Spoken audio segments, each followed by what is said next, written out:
नमस्कार। दोपहर समाचार में आपका स्वागत है।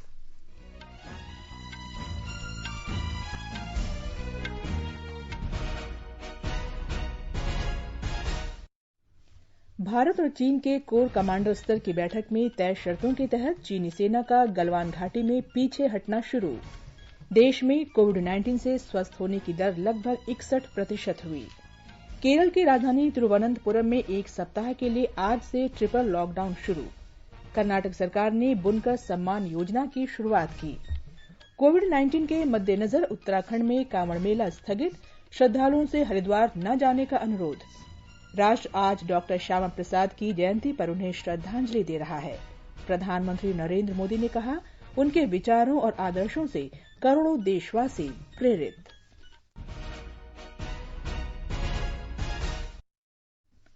दोपहर समाचार में मैं हूं कनकलता और मेरे साथ हैं मेरी सहयोगी चंद्रिका जोशी।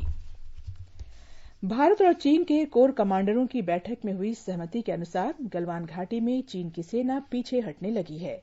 सेना के सूत्रों ने बताया कि चीनी सेनाओं को पेट्रोलिंग पॉइंट 14 से टेंट और अन्य ढांचों को हटाते हुए देखा गया।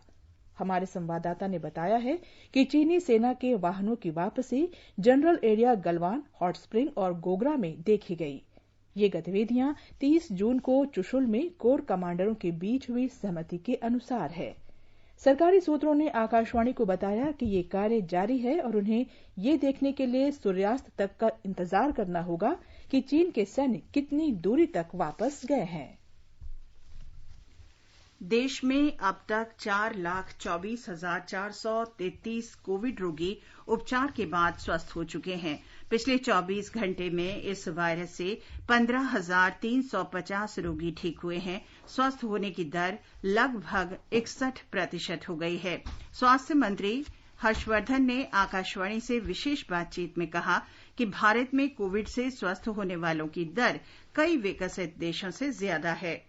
आज जो हमारा रिकवरी रेट है वो लगभग 61% के करीब पहुंच रहा है। ये शायद दुनिया के अंदर सबसे ज्यादा है। मेरे ख्याल से अभी इस रिकवरी रेट के आसपास केवल जो है रशिया है, बाकी सब दुनिया के विकसित देश हमारे रिकवरी रेट से पीछे हैं। दुनिया में सबसे बेहतर रिकवरी रेट और सबसे कम फैटेलिटी रेट। फैटेलिटी रेट भी हमारा जो मृत्यु दर है वो भी धीरे धीरे कम होती जा रही है। मुझे पूरा विश्वास है कि जिस प्रकार से भारत जो 135 करोड़ लोगों का देश है, उसमें जितने केसेस हुए हैं और उसमें केसेस में 60% से ज्यादा ठीक होकर घर चले गए हैं। बाकी जो हैं उसमें से अधिकांश रोड टू रिकवरी पर हैं। मुझे पूरा विश्वास है कि आने वाले समय में हम कोरोना के ऊपर निर्णायक विजय है वो निश्चित रूप से प्राप्त करेंगे। स्वास्थ्य और परिवार कल्याण मंत्रालय ने बताया है कि पिछले 24 घंटे में देश में कोविड-19 के 24,248 नए मामले आने से संक्रमित लोगों की कुल संख्या 6,97,413 हो गई है और एक दिन में 425 मौतें हुई हैं। मरने वालों की संख्या बढ़कर 19,693 हो गई है। 2,53,287 लोगों का इलाज चल रहा है। इस बीच भारतीय आयुर्विज्ञान अनुसंधान परिषद ICMR के अधिकारी ने बताया कि पिछले 24 घंटे में देश की विभिन्न प्रयोगशालाओं में 1,80,596 नमूनों की जांच की गई। ICMR लगातार जांच केंद्रों में वृद्धि कर रहा है। अब तक 1,105 प्रयोगशालाओं को कोविड-19 जांच की अनुमति दी गई है। इनमें 788 सरकारी और 317 निजी प्रयोगशालाएं हैं। भारत में कोविड-19 महामारी फैलने के बाद 1 करोड़ नमूनों की जांच करके देश ने आज उल्लेखनीय सफलता प्राप्त की है। प्रतिदिन 100 से कम नमूनों की जांच से शुरुआत करके कुछ ही महीनों में इतनी बड़ी संख्या में जांच के काम में सफलता प्राप्त की गई है। हमारे संवाददाता ने बताया है कि इसके लिए शोध संस्थानों, मेडिकल कॉलेजों, जांच प्रयोगशालाओं, विभिन्न मंत्रालयों और डाक सेवाओं की समर्पित टीम ने सहयोग किया है। कोरोना वायरस महामारी के कारण देश एक अभूतपूर्व संकट से गुजर रहा है। इस स्थिति से प्रभावी ढंग से निपटने के लिए सरकार ने टेस्ट, ट्रैक, ट्रीट की रणनीति अपनाई है ताकि महामारी का जल्द से जल्द पता लगाकर रोकथाम के लिए उचित कदम उठाए जा सकें। सरकार ने कोविड-19 परीक्षण के क्षेत्र में आत्मनिर्भरता हासिल करने के लिए आवश्यक उपकरणों और सामग्रियों को विकसित करने के लिए स्वदेशी निर्माणकर्ताओं को बढ़ावा दिया। इस साल जनवरी में भारत में पुणे के नेशनल इंस्टीट्यूट ऑफ वायरोलॉजी में कोरोना वायरस की जांच के लिए केवल एक परीक्षण प्रयोगशाला थी। आज देश भर में 1100 से अधिक सरकारी और निजी प्रयोगशालाएं कोरोना वायरस के नमूनों का परीक्षण कर रही हैं। ICMR कोविड-19 परीक्षण के लिए नई प्रयोगशालाओं, RT-PCR kit, Truenat test, CBNet test को मंजूरी देकर अपनी सुविधाओं में निरंतर वृद्धि कर रहा है। ICMR ने RT-PCR परीक्षण के साथ साथ कंटेनमेंट जोन में कोविड-19 की जांच के लिए रैपिड एंटीजन टेस्ट किट के उपयोग की भी सिफारिश की है। इसके अलावा भारत उच्च गुणवत्ता, कम लागत वाले परीक्षण स्वैब का भी उत्पादन कर रहा है, जिसके परिणाम स्वरूप रिकॉर्ड समय में लाखों स्वैब का उत्पादन हुआ है, वो भी आयातित स्वैब की तुलना में बेहद किफायती दामों पर। हालांकि इन कदमों के बावजूद भारत जैसे बड़े देश में परीक्षण तक पहुंच एक बड़ी चुनौती बनी हुई है। इसे निपटने के लिए ICMR ने देश के विभिन्न हिस्सों में परीक्षण की पहुंच और उपलब्धता को बेहतर बनाने के लिए अतिरिक्त परीक्षण विधियों को शामिल करने का सुझाव दिया है। भूपेंद्र सिंह, आकाशवाणी समाचार, दिल्ली। भारत में स्वदेशी तकनीक से विकसित कोविड-19 के टीके इस महामारी के खिलाफ दुनिया भर में तैयार किए जा रहे टीकों की सूची में शामिल हो गए हैं। विज्ञान तथा प्रौद्योगिकी मंत्री हर्षवर्धन ने कहा है कि भारत बायोटेक द्वारा निर्मित कोवैक्सीन टीके और जायडस कैडिला द्वारा विकसित ज़ाइकोव-डी टीके से काफी उम्मीद की जा रही है। प्रधानमंत्री के प्रधान वैज्ञानिक सलाहकार विजय राघवन ने आकाशवाणी से विशेष बातचीत में वैक्सीन बनने की प्रक्रिया को समझाया। पहले टेस्ट होती है सेफ्टी, दूसरी टेस्ट होती है वैक्सीन में। जब वैक्सीन को इंजेक्ट करते हैं तब क्या अपना शरीर उस वैक्सीन के इंजेक्शन से इम्यून रिस्पांस चालू होती है कि नहीं। तीसरी, वैक्सीन अगर सेफ हो और इम्यून रिस्पांस इम्यूनिटी देती हो तो क्या वो फील्ड में जब आप बाहर जाते हैं काम करने में या घर में हैं या ऑफिस में हैं, अगर मान लीजिए वायरस आती है तब वैक्सीन लेने से वायरस से प्रोटेक्शन मिलती है। और जब तक ये तीनों ठीक नहीं है तब तक हमारे देश में Indian council of medical research हो, बाकी एजेंसी से पार्टनर कर रहे हैं, वो वैक्सीन चालू नहीं करें। चालू करने के लिए ICMR और हमारे ड्रग कंट्रोल एजेंसी ये 3 मुद्दों को पूरी तरह से देखेंगे। अंडमान और निकोबार द्वीप समूह में आज कोविड-19 के 14 नए मामले सामने आए हैं। वहां 6 रोगी स्वस्थ हो चुके हैं। फिलहाल कोविड संक्रमित 67 लोगों का इलाज चल रहा है, जिनमें 8 पर्यटक और संक्रमित लोगों के संपर्क में आए 6 लोग शामिल हैं। सभी 14 लोगों को उपचार के लिए अस्पताल में भर्ती कराया गया है। इस केंद्र शासित प्रदेश में संक्रमित लोगों की संख्या बढ़कर 139 हो गई है। इनमें से 72 रोगी स्वस्थ हो चुके हैं। पोर्ट ब्लेयर में 5 क्षेत्रों को कंटेनमेंट जोन घोषित किया गया है। प्रदेश में स्क्रीनिंग और नमूनों की जांच का काम जारी है। नागालैंड में आज कोविड-19 के 32 नए मामले सामने आने से संक्रमित लोगों की संख्या 600 से अधिक हो गई है। राज्य में कोविड-19 संक्रमित लोगों की संख्या 622 हो गई है। राज्य के स्वास्थ्य और परिवार कल्याण मंत्री एस पांगनिव्यू फोम ने बताया कि 356 नमूनों की जांच हुई, जिनमें से 32 नए मामले पाए गए। इनमें से 20 मोन और 12 दीमापुर से हैं। 622 मामलों में से राज्य में 391 रोगियों का इलाज चल रहा है, जबकि 231 स्वस्थ हो चुके हैं। ये समाचार आकाशवाणी से प्रसारित किए जा रहे हैं। ताजा समाचार जानने के लिए आप हमारे Twitter handle @AIR News Hindi को फॉलो कर सकते हैं। ये आकाशवाणी है।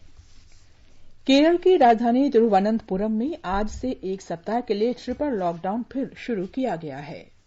पुलिस की कड़ी निगरानी के साथ में राजधानी शहर हाई अलर्ट पर है। तिरुवनंतपुरम निगम के सभी 100 वार्ड बंद हैं। प्रवेश और निकास मार्ग को छोड़कर शहर की ओर जाने वाले सभी रास्ते बंद कर दिए गए हैं। केवल आवश्यक सेवाओं को अनुमति दी गई है। सार्वजनिक परिवहन सेवाएं भी बंद हैं। इस क्षेत्र के सभी सरकारी कार्यालय भी बंद हैं। राज्य के मंत्री और जिला प्रभारी के सुरेंद्रन ने कहा है कि स्थिति गंभीर है और अत्यधिक सावधानी बरतने की जरूरत है, क्योंकि वायरस के सामुदायिक प्रसार की आशंका है। उन्होंने कहा कि तीसरे चरण के लॉकडाउन की अचानक घोषणा के बीच शहर में फंसे लोगों को भोजन और यात्रा की सुविधा देने के लिए सभी आवश्यक प्रबंध किए जाएंगे। पुलिस उपायुक्त ने बताया कि अनावश्यक रूप से बाहर निकलने वालों के खिलाफ मामला दर्ज किया जाएगा और वाहनों को जब्त कर लिया जाएगा। तिरुवनंतपुरम से मयूषा की रिपोर्ट के साथ समाचार कक्ष से मैं आरती मल्होत्रा।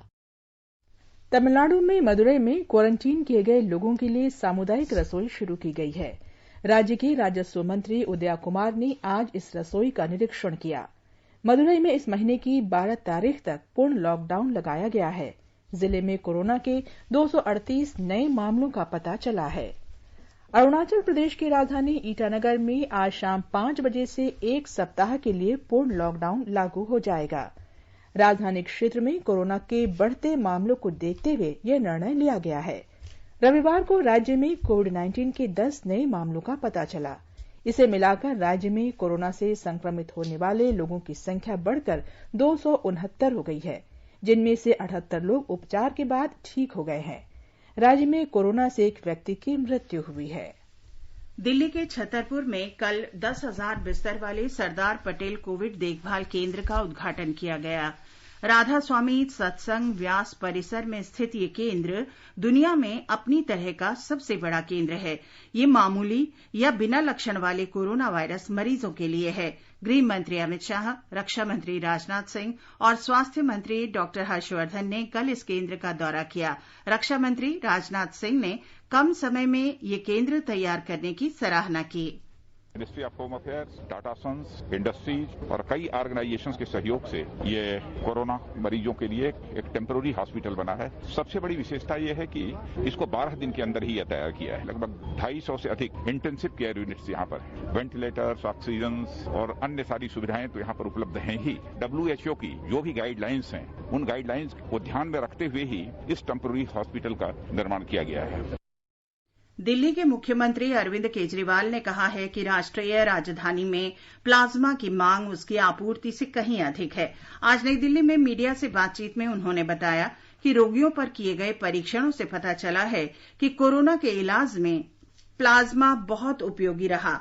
मुख्यमंत्री ने हाल ही में दिल्ली के लीवर और बिलियरी विज्ञान संस्थान में प्लाज्मा बैंक का उद्घाटन किया था। हमारे संवाददाता ने बताया है कि कोरोना से ठीक हुए 18 से 60 आयु वर्ग के व्यक्ति अपना प्लाज्मा दान कर सकते हैं। ऐसे लोगों का वजन 50 किलोग्राम से अधिक होना चाहिए।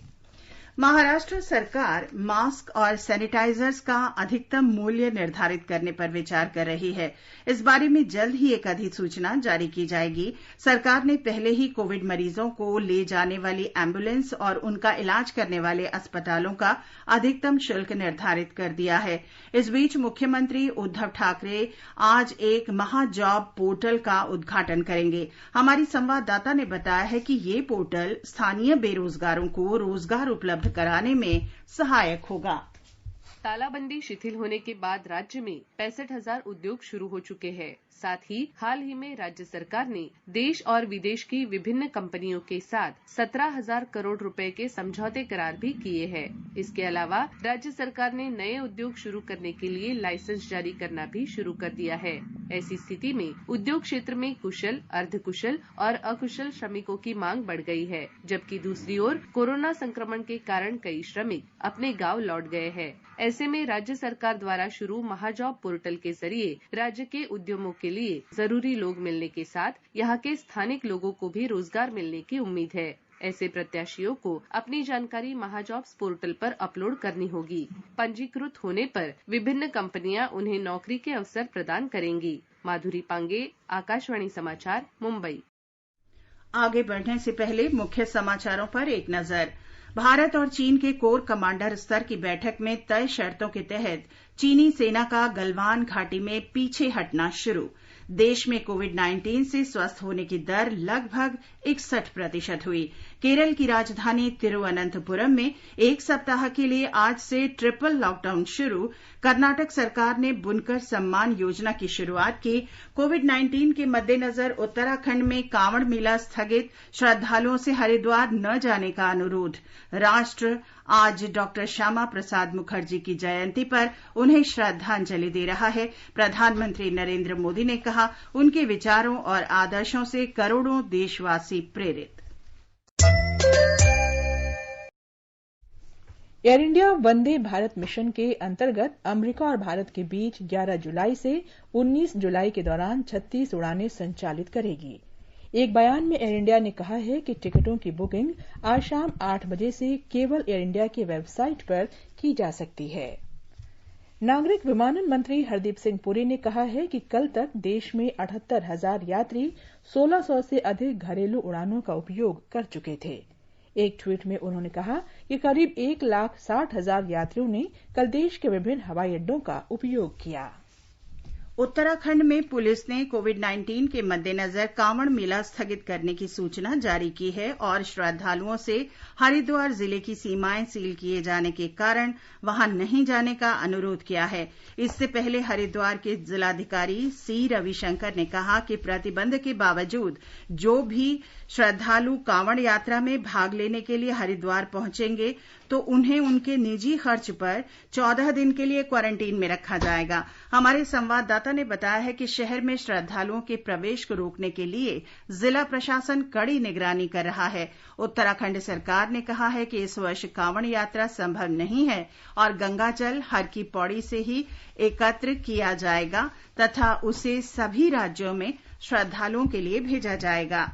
झारखंड सरकार कोरोना महामारी के कारण इस वर्ष श्रावणी मेले के आयोजन के खिलाफ उच्च न्यायालय के फैसले के बाद देवघर से बाबा बैद्यनाथ धाम के ऑनलाइन दर्शन और आरती कार्यक्रम का लाइव प्रसारण उपलब्ध कराएगी। श्रावण महीना आज से शुरू हो रहा है। जिला प्रशासन ने राज्य सरकार की वेबसाइट के माध्यम से ज्योतिर्लिंग दर्शन और आरती उपलब्ध कराने की व्यवस्था की है। देवघर की उपायुक्त नैन्सी सहाय ने आकाशवाणी समाचार को बताया कि जिला प्रशासन वेबसाइट और सोशल पेज पर दिन में 2 बार दर्शन उपलब्ध कराने का प्रबंध भी किया गया है।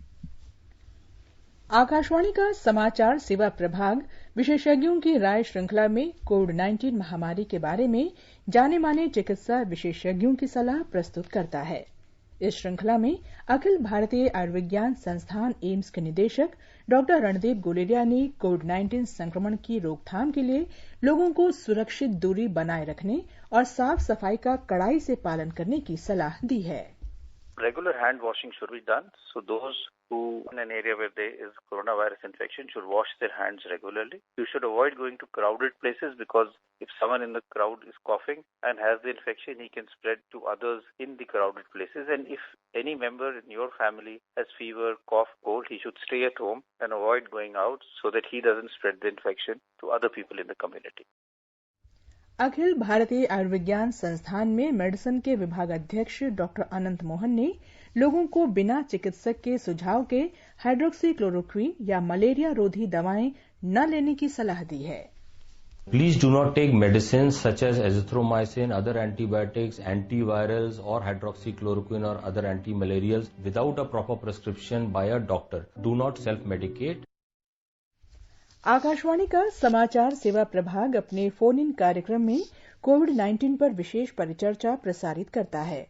सफदरजंग अस्पताल के मेडिसिन विभाग के प्रोफेसर डॉक्टर नीरज गुप्ता इस चर्चा में भाग लेंगे। ये कार्यक्रम रात 9:30 से FM गोल्ड और अतिरिक्त मीटरों पर सुना जा सकता है। श्रोता स्टूडियो में हमारे टोल फ्री नंबर 1800-115767 पर फोन करके विशेषज्ञ से सवाल पूछ सकते हैं। श्रोता 011-2331-4444 पर भी सवाल पूछ सकते हैं।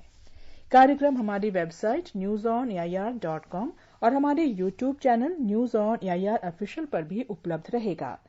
Mobile app news on AIR से भी अपडेट लिए जा सकते हैं। ये समाचार हमारी वेबसाइट newsonair.com और हमारे मोबाइल ऐप न्यूज ऑन एआईआर/हिंदी पर भी उपलब्ध हैं।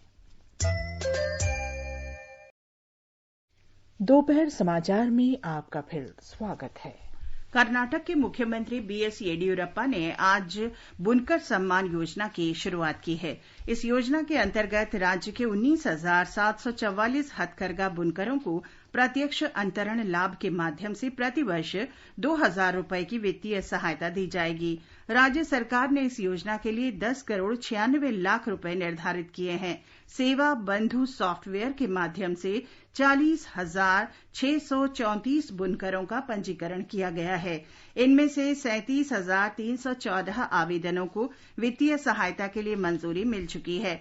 इससे पहले मुख्यमंत्री ने पावरलूम में काम करने वाले कामगारों को भी एक साथ वित्तीय सहायता देने की घोषणा की थी। मुख्यमंत्री ने कहा कि इस क्षेत्र में काम करने वाले 1,25,000 कामगारों में से 8,897 कामगारों को एक मुश्त 2,000 रुपए की वित्तीय सहायता देने की मंजूरी दी गई है। प्रधानमंत्री नरेंद्र मोदी 10 जुलाई को वीडियो कॉन्फ्रेंसिंग के माध्यम से मध्य प्रदेश के रीवा में एशिया का सबसे बड़ा 750 मेगावाट का अल्ट्रा मेगा सोलर प्लांट राष्ट्र को समर्पित करेंगे। मुख्यमंत्री शिवराज सिंह चौहान ने ये जानकारी कल दिल्ली में दी। ब्यौरा हमारे संवाददाता से। Rewa ultra mega solar plant की स्थापना मध्य प्रदेश के विंध्य क्षेत्र के रीवा जिले में की गई है। इसकी कुल क्षमता 750 मेगावाट है। यह भारत और दुनिया में सबसे बड़े एकल साइट सौर ऊर्जा संयंत्रों में से एक है। राज्य सरकार की विज्ञप्ति के मुताबिक मुख्यमंत्री ने ऊर्जा राज्य मंत्री आर.के. सिंह से भी मुलाकात की है और उनसे उद्घाटन कार्यक्रम में भाग लेने का आग्रह किया है। मुख्यमंत्री श्री चौहान ने बताया कि Madhya Pradesh power management company द्वारा दामोदर वैली कारपोरेशन के साथ किए गए बिजली खरीद समझौते को निरस्त किए जाने के कारण पश्चिमी क्षेत्र भार प्रेक्षण केंद्र ने किसी भी प्रकार के अल्प अवधि द्विपक्षीय सौदों को प्रतिबंधित किया हुआ है।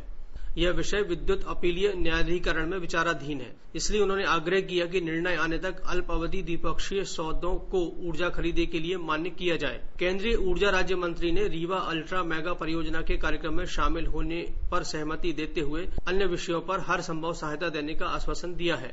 संजीव शर्मा, आकाशवाणी समाचार, भोपाल।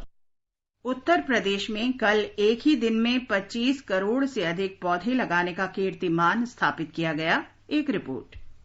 इस साल के पौधारोपण अभियान की खास बात यह थी कि इससे बुजुर्गों और बच्चों को पूरी तरह से दूर रखा गया और उन पौधों को रोपा गया जिनका चिकित्सकीय लाभ भी होता है। इस अभियान के लिए 8 लाख से ज्यादा स्थान चिन्हित किए गए और हर एक स्थान की जियो टैगिंग की गई। सरकार ने इस अभियान के लिए 251 के करीब पौधों की ऐसी प्रजातियां चुनी थी जो फलदार, आयुर्वेदिक गुणों वाली और पर्यावरण के ज्यादा से ज्यादा अनुकूल थी। प्रधानमंत्री आवास योजना के लाभार्थियों को भी एक सहजन का पेड़ लगाने के लिए दिया गया था। वहीं प्रधानमंत्री किसान सम्मान निधि के लाभार्थियों को भी अभियान में शामिल किया गया। मुख्यमंत्री योगी आदित्यनाथ ने इस मौके पर कहा कि पिछले साल लगाए गए 95% से ज्यादा पौधे अभी भी पूरी तरह सुरक्षित हैं। उन्होंने कहा कि कोरोना महामारी के दौरान इस वायरस से लड़ने में लोगों की प्रतिरोधक क्षमता को मजबूत करने में आयुर्वेदिक पेड़ों की अहम भूमिका है। सुशील चंद्र तिवारी, आकाशवाणी समाचार, लखनऊ।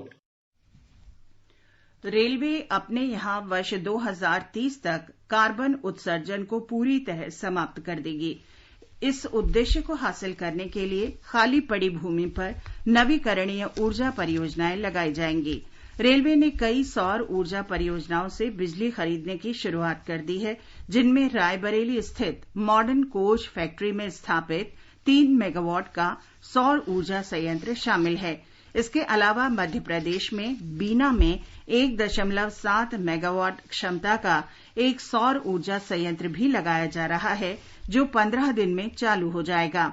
रेलवे की खाली पड़ी भूमि पर सौर ऊर्जा परियोजनाओं के लिए टेंडर जारी कर दिए गए हैं।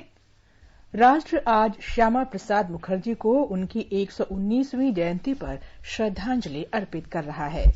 उपराष्ट्रपति वेंकैया नायडू, प्रधानमंत्री नरेंद्र मोदी, गृह मंत्री अमित शाह और सूचना तथा प्रसारण मंत्री प्रकाश जावड़ेकर ने श्यामा प्रसाद मुखर्जी को भावभीनी श्रद्धांजलि अर्पित की है। श्री नायडू ने कहा कि महान देशभक्त और शिक्षाविद श्यामा प्रसाद मुखर्जी ने देश की एकता संरक्षित रखने और भारत में जम्मू कश्मीर के पूर्ण एकीकरण के लिए अथक प्रयास किया। प्रधानमंत्री ने कहा कि देश की प्रगति में डॉक्टर श्यामा प्रसाद मुखर्जी का अनुकरणीय योगदान रहा है। उन्होंने कहा कि उनके विचारों और आदर्शों से करोड़ों देशवासियों को प्रेरणा मिली। श्री शाह ने कहा कि कश्मीर को भारत का भिन्न अंग बनाए रखने और देश की एकता तथा अखंडता के लिए उनका समर्पण और बलिदान देशवासियों को हमेशा प्रेरित करता रहेगा। श्री जावड़ेकर ने कहा कि महान राष्ट्रवादी नेता ने अपना पूरा जीवन देश की एकता और अखंडता के लिए समर्पित कर दिया। भाजपा अध्यक्ष जगत प्रकाश नड्डा ने पार्टी के पश्चिम बंगाल के कार्यकर्ताओं को वीडियो कॉन्फ्रेंसिंग के जरिए संबोधित करते हुए कहा कि मोदी सरकार द्वारा धारा 370 का हटाया जाना श्यामा प्रसाद मुखर्जी को एक यथोचित सम्मान था। श्यामा प्रसाद मुखर्जी एक राष्ट्रभक्त, देशभक्त, शिक्षाविद, प्रखर राजनेता और प्रखर सांसद के रूप में हम सब लोग जानते हैं। उन्हें ये गौरव प्राप्त हुआ और उन्होंने इसको करके दिखाया कि खंडित भारत में अखंडता के लिए लड़ने वाले वो पहले नेता थे जिन्होंने बलिदान दिया और इस देश को बचाया। श्री नड्डा ने कहा कि उनके कठिन प्रयासों का ही परिणाम था कि आज पश्चिम बंगाल भारत का हिस्सा है। हमारे संवाददाता ने खबर दी है कि इस अवसर पर राज्य में कई कार्यक्रमों का आयोजन किया गया। राज्यपाल जगदीप धनखड़ ने आज सुबह राजभवन में श्यामा प्रसाद मुखर्जी के चित्र पर पुष्पांजलि अर्पित की। कोलकाता स्थित श्यामा प्रसाद मुखर्जी की प्रतिमा पर भी बड़ी संख्या में लोगों ने पुष्पांजलि अर्पित कर उन्हें श्रद्धांजलि दी। भाजपा अध्यक्ष जगत प्रकाश नड्डा ने कांग्रेस नेता राहुल गांधी की इस बात के लिए आलोचना की है कि उन्होंने संसद की रक्षा संबंधी स्थायी समिति की बैठकों में एक बार भी भाग नहीं लिया। भाजपा अध्यक्ष ने राहुल गांधी पर आरोप लगाया कि वे सशस्त्र बलों की वीरता पर सवाल उठाकर देश का मनोबल गिरा रहे हैं। और अब एक नजर आज के मौसम पर। राष्ट्रीय राजधानी दिल्ली में आज बादल छाए रहने और हल्की बारिश का अनुमान है। न्यूनतम तापमान 26 डिग्री सेल्सियस रिकॉर्ड किया गया। अधिकतम तापमान 35 डिग्री सेल्सियस तक रह सकता है। मुंबई में भारी बारिश के आसार हैं। न्यूनतम तापमान 25 डिग्री सेल्सियस दर्ज हुआ, जबकि अधिकतम तापमान 29 डिग्री सेल्सियस रहेगा। चेन्नई में तापमान 28 से 30 डिग्री सेल्सियस के बीच रहेगा। बादल छाए रहेंगे और बारिश हो सकती है। कोलकाता में भी बादल छाए रहने और गरज के साथ वर्षा होने की उम्मीद है। न्यूनतम तापमान 27 डिग्री सेल्सियस रहा। अधिकतम तापमान 32 डिग्री सेल्सियस के आसपास रहने की उम्मीद है। चंडीगढ़ में न्यूनतम तापमान 26 डिग्री सेल्सियस रिकॉर्ड किया गया। अधिकतम तापमान 35 डिग्री सेल्सियस रहेगा। चंडीगढ़ में गरज के साथ बारिश हो सकती है। देहरादून में भी छिटपुट वर्षा का अनुमान है। न्यूनतम तापमान 24 डिग्री सेल्सियस रहा। अधिकतम 34 डिग्री सेल्सियस तक जा सकता है। हैदराबाद में बादल छाए रहने और हल्की बारिश का अनुमान व्यक्त किया गया है। हैदराबाद में तापमान 22 से 28 डिग्री सेल्सियस के बीच रहेगा। जम्मू में न्यूनतम तापमान 25 डिग्री सेल्सियस रिकॉर्ड किया गया। अधिकतम 36 डिग्री सेल्सियस तक जा सकता है। बादल छाए रहने और धूल भरी आंधी चलने के साथ ही बारिश का भी अनुमान है। श्रीनगर में तापमान 14 से 33 डिग्री सेल्सियस के बीच रहेगा और बादल छाए रहेंगे। गिलगित में न्यूनतम तापमान 14 डिग्री सेल्सियस रहा और अधिकतम 32 डिग्री सेल्सियस के आसपास रहने की उम्मीद है। यहां आंशिक रूप से बादल छाए रहेंगे। दोपहर बाद या रात तक घने बादल घिरने की संभावना है। मुजफ्फराबाद में आसमान साफ रहेगा, लेकिन दोपहर बाद या शाम तक बादल घिर आएंगे। न्यूनतम तापमान 21 डिग्री और अधिकतम तापमान 39 डिग्री सेल्सियस तक जा सकता है।